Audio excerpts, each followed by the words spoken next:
안녕하세요. 한세원. 한세번입니다.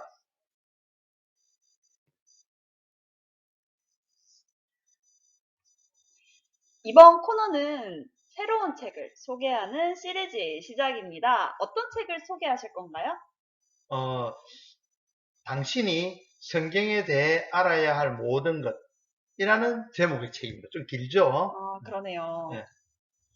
네, 그러면 이 책을 소개한다면 그 책을 읽어보고 싶을 정도의 궁금증만 생기도록 하면 되는데 이게 시리즈로 소개한다면 스포일러가 되지 않을까요?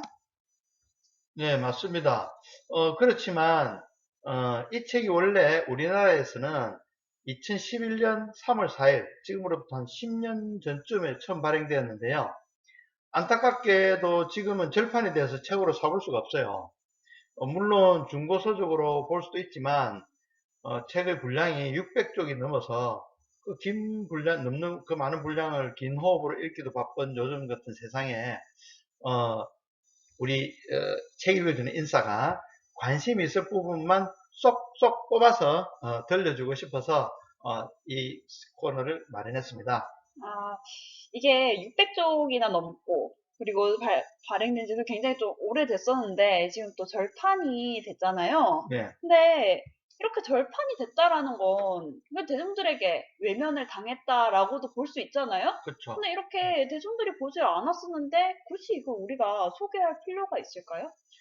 맞습니다. 그렇지만 이건 순전히 나의 생각인데요.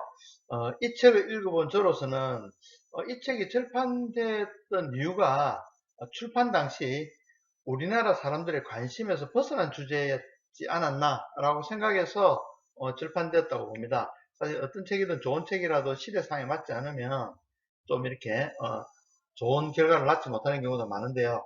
하지만 이 내용이 종교에 관심 있는 사람이라면 한 번쯤은 참 읽어보기를 권하고 싶은데 책이 없으니까 어, 우리라도 유튜브를 통해서 소개하다 보면 아주 조그만 어, 사람이라도 이 책을 알게 되는 것이 좀 좋겠다는 생각의 바람으로 소개하기로 결심했죠. 네. 그러면 이 책을 소개하게 된다는 건 저자의 의도를 정확하게 전달해야 되는데 네, 자칫 저희들의 의견이 슬쩍 들어갈 수도 있잖아요. 예, 사실 그게 제일 걱정이기도 합니다. 그렇지만 최대한 저자의 책의 내용만 전달하려고 노력하도록 앞으로 해야 되겠죠. 그리고 인문학을 보여주는 것은 지식의 전달자라고 생각합니다. 우리가 지식만 전해주면 보는 사람이 그 내용을 보고 지혜를 가지는 것이 궁극의 목적이죠. 흩어져 있는 정보나 지식을 모아서 큰 줄기를 이루어서 보여준다면 보는 사람은 자연스럽게 거기에서 영감을 얻고 또 지혜를 가질 수 있지 않겠어요? 그러면 지식의 전달자가 굳이 어떤 의도를 가지고 전달하지만 않는다면 그것을 소비하는 사람들이 각자의 방식으로 지혜를 얻는다라는 말이겠네요. 그렇죠. 저도 그런 것을 가지고 이제 같이 우리 한번 재밌게 한번 이끌어 나가고 싶습니다. 네. 그러면 이 책에 대해서 소개를 해주세요. 예, 책 제목인 당신이 성경에 대해 알아야 할 모든 것은 케네스 데이비스라는 훌륭한 역사학자가 지은 책입니다. 이 저자는 Don't Know Much About, 뭐 제 발음이 좋을지는 모르지만 Don't Know Much About 이라는 시리즈를 출간하면서 베스트셀러 작가로 알려졌는데요. 미국사부터 시작해서 세계지리, 지오그래피, 그 다음에 바이블 이런 시리즈를 계속 출간하였고 이 외에도 여러 책으로 아마존닷컴으로부터 지식의 왕이라는 칭호를 부여받았는데요. 제가 읽었던 이 사람 책 중에도 보면 이 세계의 모든 신화라는 책이 있어요. 그 책도 아주 재밌는 내용이 들어가 있었거든요. 어, 그래서 이 사람의 책들 중에는 이렇게 인문학적으로 영감을 주는 책이 좀 많았어요. 그러면 이 아마존에서까지 지식의 왕이라는 칭호를 받을 정도라면 그냥 단순하게 이제 양으로만 승부하는 저자는 아닌 것 같아요. 그렇죠. 네, 예, 굉장히 저명하고 좀 인정받는 분의 책인 것 같습니다. 예.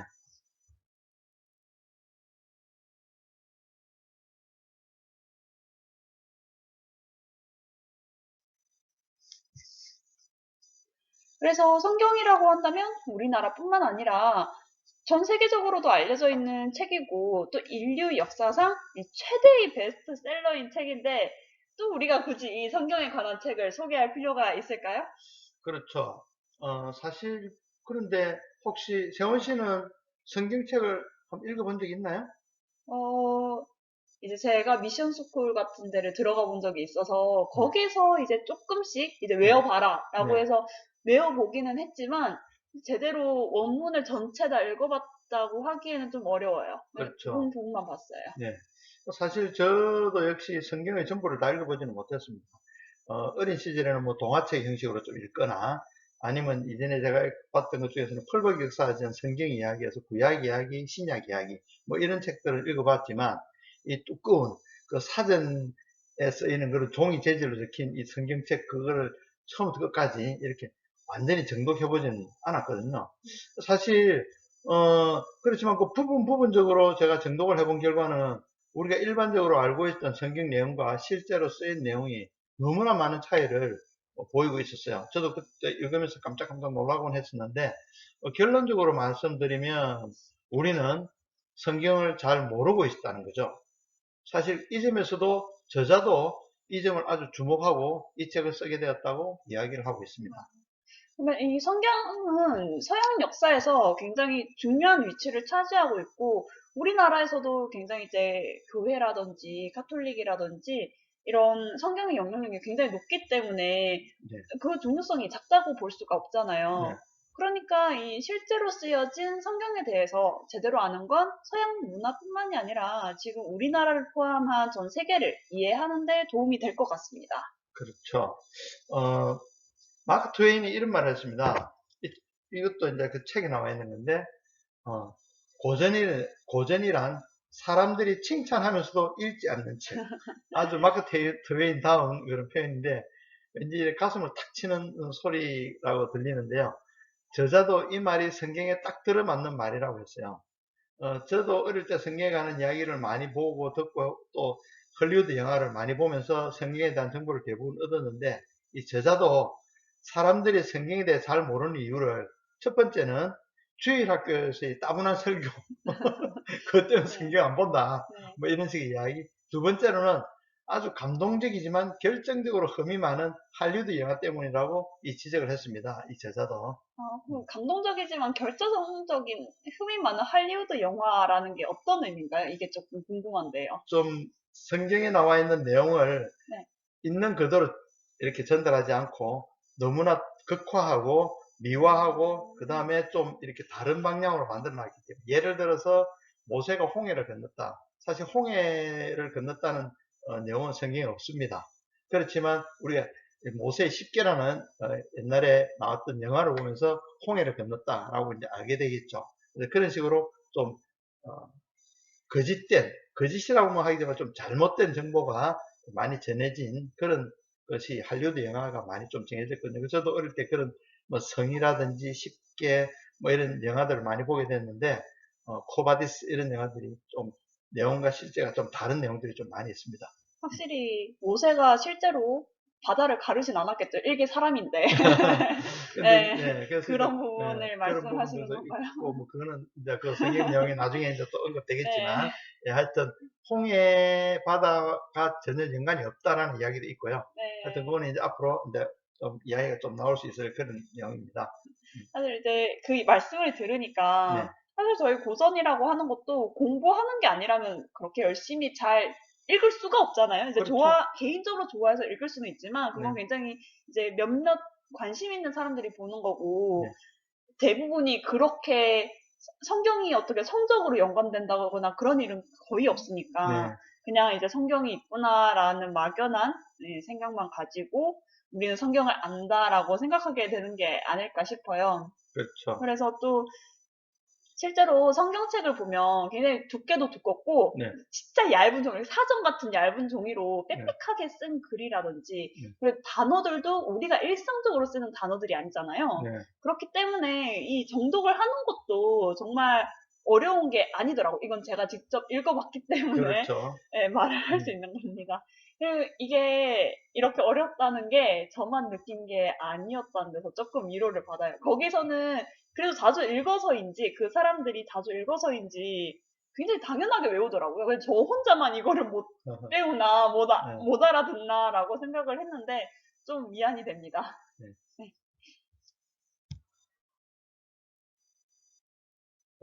그래서 사실은 심지어는 성직자조차도 성경에 대해서 잘 모른다는 조사 결과도 있습니다. 그러니까 뭐 우리 같은 일반인들은 뭐 아주 독실한 신자가 아니고는 잘 모른다는 게 위로가 조금이 아니라 아주 매우 위로가 된다고 볼 수 있겠죠. 그리고 성경에는 사실 우리가 알고 있는 내용뿐만 아니라 아주 충격적인 이야기도 많이 들어있는데요. 저도 읽고 좀 깜짝깜짝 놀란 이야기였는데, 사실 성경이라고 이야기하면 하느님의 이야기지 않습니까? 그래서 하느님이 이야기이기 때문에 하느님이 주인공인 것 같지만, 사실 그 안에 내용을 읽어보면 모두 인간들의 이야기입니다. 인간들의 이야기가 주를 이루고 있고, 드라마로 치면 오히려 하느님은 조연이라는 느낌을 가질 때가 많고요. 또 그리고 좀 드라마 중에서는 우리가 보통 막장 드라마라고 손가락질 할 만큼의 아주 충격적인 이야기들이 많이 나오는 그런 이야기들이 정말 있습니다. 그래서 사실 아무리 과거의 원시 시대여서 지금의 도덕과 다르다고 생각한다 할지라도 좀 심하다고 여길 정도의 어떤 문제들이 많이 제기되는 부분들이 있어서 이런 것들은 조금 그 당시도 우리가 이제 좀 도덕적이지 못한 행동이라고 비난받을 만한 이야기들이 많이 있어서, 어쨌든 우리가 알고 있는 성경과 좀 다른 모습을 보게 되는 그런 거라고 생각할 수 있을 거예요. 그러면 이 저자는 이제 성경에 대해서 일반인들의 오해를 털어내고 성경의 내용이 심오한 것이든 아니든 충격적이거나 뭐 부적절한 것이든 상관없이 그냥 그 내용 자체를 제대로 알리고자 하는 게 목적으로 보여요. 맞나요? 예, 맞습니다. 저자는 그렇게 말을 합니다. 네. 그리고 있는 그대로 보자는 거죠. 있는 네. 그대로 보면서도 이 오랜 고전이니 정말 중요한 내용이 들어있을 것이고 사람들의 영감을 줄 것이다 라고 이야기를 하는 거죠. 그래서 이제 이 저자는 이 책을 통해서 성경에 대해서 여러 가지 의문을 던집니다. 그리고 이런 의문이 어떤 전통적인 통념에 도전하는 것일 될 수도 있다라고 이야기를 해요. 그렇지만 그런 행동에 대해서 성경을 수호도 의심할 여지 없는 하나님의 말씀이라고 믿는 정말 독실한 신자들에게는 오히려 그 모욕으로 비칠 수 있다라고 저자는 말합니다. 그렇지만 이렇게 또 말하기도 합니다. 신앙심을 가진 사람들은 정당한 의문을 두려워하지 말아야 된다. 왜냐하면요, 솔직한 질문 몇 가지도 버텨낼 자신이 없는 신앙심이라면 얼마나 하찮은 것인가 라고 반문하고 있죠. 그러면서 이제 서로 있는 그대로 성경을 보고 거기에서 우리가 느끼자라고 이야기하는 그런 메시지를 주는 것 같아요. 있는 이제 사실을 직면을 하고 그렇죠. 그럼에도 이제 이거를 토대로 내 신앙심을 어떻게 지켜 나갈 것인가라는 것도 굉장히 지금 이제 교회를 다니시는 분들이라든지 이런 좀 영적으로 신실하신 분들은 네, 좀 단련해야 될 문제라고 생각을 해요. 이제 어떤 일이든지 이제 진실을 직면할 때가 필요하잖아요. 맞습니다. 네. 그래서 결국 이 책으로 저자가 추구하는 것은 현대인들에게 도덕적 교훈이 넘치고 또 생생하고 살아있고 또 영적인 깨우침을 주는 이 성경에 대해서 좋은 길잡이가 되겠다는 거네요. 예, 우리도 이 코너를 종교적 관점에서 벗어나서 인류가 남긴 좋은 고전을 읽는다는 느낌으로 본다면 보다 마음이 좀 편하게 받아들일 수 있다고 생각됩니다. 다음 연대부터는 성경에 대한 재밌는 내용을 우리가 들고 다시 돌아오겠습니다. 지금 저희가 알고 있는 것과 내용이 완전히 다른 게 많다고 하니까 저도 좀 흥미가 가는데요. 네, 그래서 이제 다음 시간에는 정말 흥미로운 이야기를 가지고 여러분에게 책 읽어주는 인싸로 만나보겠습니다. 그럼 오늘은 이만 마칠게요. 안녕. 안녕!